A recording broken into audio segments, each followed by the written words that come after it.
Հնդկաստան կատարած իր երրորդյա այցելության ընթացքում նախագահ Օբաման շեշտել է, որ Հնդկաստանը համաշխարհային ուժ է իր աճող տնտեսության եւ Ասիայում ունեցած իր ռազմավարական կարեւորության շնորհիվ։ Հնդկաստանի խորհրդարանում ունեցած իր ելույթում նախագահը կոչ է արել այդ երկրի կառավարությանը մշտական տեղ ձեռք բերել ՄԱԿ-ի անվտանգության խորհրդում։ Նախագահը այնուհետև կայցելի Ինդոնեզիա, ուր նա ապրել է մանուկ հասակում։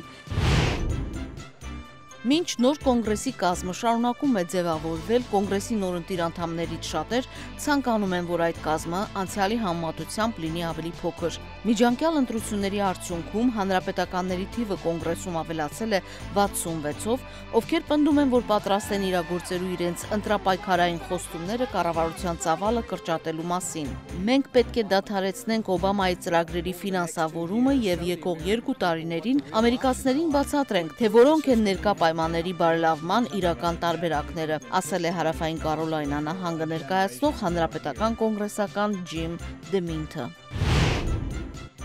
Միացյալ Նահանգներում Յեյլ համալսարանի կատարած մի ուսումնասիրության համաձայն արագ սպասարկման 8 տարբեր ճաշարաններում 3000 մանկական կերակրատեսակների միայն 12%-ն է բավարարում նախադպրոցական տարիքի երեխաների առողջ սնման համար սահմանված չափանիշները։ Միացյալ Նահանգների բազմաթիվ արագ սպասարկման ճաշարաններ երեխաների սննդի առավել առողջ տարբերակ ունենալու դեպքում անգամ հազվադեպ են դրանք առաջարկում ծնողներին։